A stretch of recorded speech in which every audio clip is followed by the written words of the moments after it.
As predicted, we got a trailer for the 60th anniversary of Doctor Who just before the Eurovision final. In this video, I'm going to break down everything we see in that trailer, including the title, and talking about some theories myself and other people have had about this trailer. So like I said, we got the trailer that we predicted at the start of the Eurovision final, and it wasn't the full-length trailer that we were expecting, but I'll get into when we might be seeing that later on in this video. Instead, we got a titles teaser showing us the 3 titles of the 3 specials coming out November this year, and some shots for each corresponding story. Now, as I mentioned at the end of the ident teaser breakdown, I have been a bit late to this breakdown because I was out of the country for a week, but this is actually a benefit because it's allowed me to put a few theories together, both from what I've seen on Twitter and stuff, as well as stuff that I've just figured out in my own head that I think makes a lot of sense, which I will be getting into as I go through this breakdown. So the first section of this teaser is the special one, which is titled The Star Beast, which I predicted a while ago. And as I've also predicted, it does seem to be a fairly faithful adaptation of the original comic book story, with a few changes to fit with it obviously being the 14th Doctor and having Donna in it, and being part of these wider 60th anniversary specials. The trailer starts with the 14th Doctor walking around Camden Market, which is the first bit of filming we ever saw, along with Donna's line that we previously heard in the ident teaser. Why did this face come back?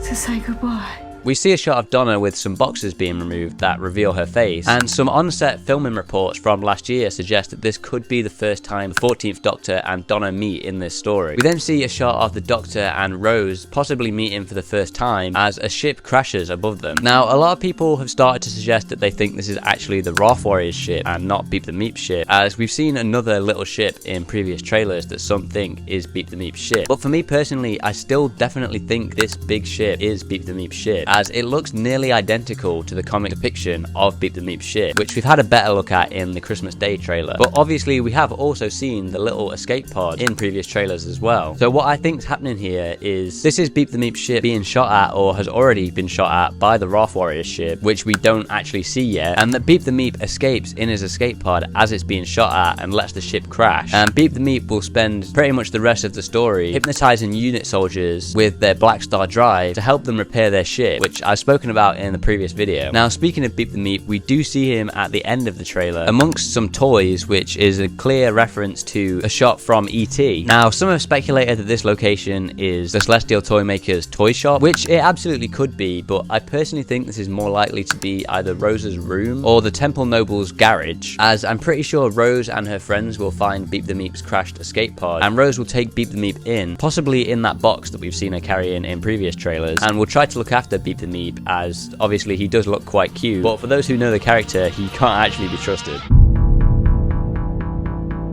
We then get onto the second and most secretive special, that being Special 2, which is titled Wild Blue Yonder, which seems to be a reference to the song Off We Go Into the Wild Blue Yonder. And Russell T Davies has previously stated that the title of this episode was 8 words long, which that title would be. And in the newest edition of Doctor Who magazine, Russell has stated that somebody names the title Wide Blue Yonder and says that it comes from the military going to war, and that the Doctor corrects them saying it's an Air Force song and the words are Wild Blue Yonder. He has also hinted that the original title of this story was a 5-word long title, which would have given the whole episode away, and I've seen some people speculate that this title could have been It's Bigger on the Inside, which would obviously insinuate that this episode would all take place inside the TARDIS, which some people have previously speculated. But if this episode isn't set in the TARDIS, I still think it's very likely that we're going to get some sort of bottle episode that takes place on a spaceship of some kind. Now, the shots we actually get for this episode give pretty much nothing away, besides the fact that, like I said, they do seem to be on a ship of some kind. So they are clearly trying to hide something from us for this episode, which I think is good because we already know basically everything from the Star Beast episode. But I think that's most likely because that episode is not really about the plot, it's more about the characters and the Doctor and Donna reuniting and meeting those characters again for the first time in years. Now, because we don't see much about this episode, I do think this episode is the most likely to feature some cameos, possibly from Susan or Mel, who have been speculated to be in these specials. This also could be the episode where we see Shooty for the first time, as opposed to him being at the end of the final special. And some people have also speculated that in this episode, the Doctor could be regenerating into previous incarnations, dimensions in time style, and this could be where we see Matt Smith, which a lot of people have speculated could be in this episode. And this could be backed up by the fact that David Tennant has said that they've filmed a lot of stuff on set with a lot of other people that we haven't seen yet. So I would be very surprised if that isn't relating to this episode.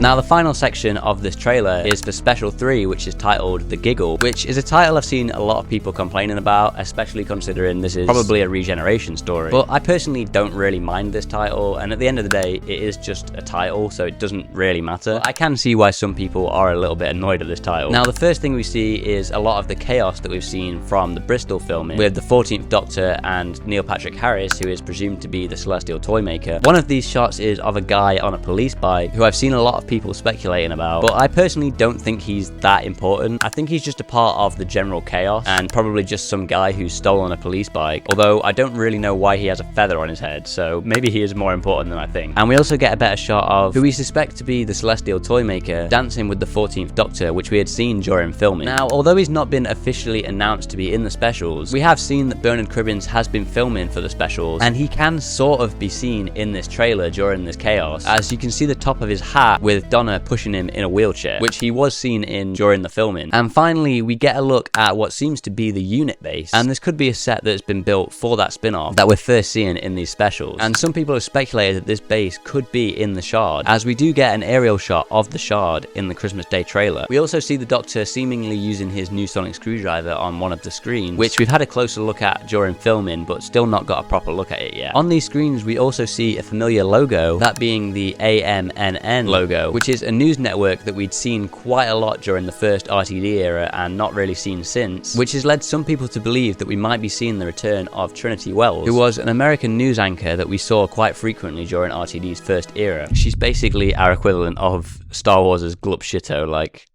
we're all going to be going crazy when she shows up, but anyone who's not a fan is just going to be like, why are you going crazy over just some news broadcaster? Now, the final thing we see on these screens in the unit base is this creepy looking puppet, which some clever people have pointed out looks a lot like Stooky Bill, who was used for some early television broadcast tests by Scottish inventor John Logie Baird in 1925, which is a date we've seen on posters during Bristol filming. So this has led some people to believe that the stuff set during that era will be about this Scottish inventor and the creation of broadcast television. And I think it's possible that the Celestial Toymaker, or whoever Neil Patrick Harris is playing, has gone back in time and planted the giggle during this television broadcast that gets inside everybody's head and is able to turn them crazy. Now, something really interesting that I found out is that John Logie Baird actually appears in one of RTD's most recent miniseries, that being Nolly, where he is played by an actor called John McKay, and was also cast by current Doctor Who casting director Andy Pryor. So I think it's absolutely possible that he could reprise the role of John Logie Baird for this Doctor Who special. Now, like I said earlier, this isn't the full-length trailer that we were expecting, but Russell T Davies has hinted at Comic-Con in Doctor Who magazine, so I think it's likely that we're going to get the full-length trailer during this year's San Diego Comic-Con, which I personally think is probably the best time to release a trailer like that anyway. But that's everything I caught in this teaser trailer. If I missed anything, please let me know in the comments. And I'm going to be making an everything we know for each one of these specials, as well as an everything we know for all of the 2023 specials, including the Christmas special. So if you don't want to miss that, subscribe to the channel and turn on notifications. But until then, you might enjoy this video here.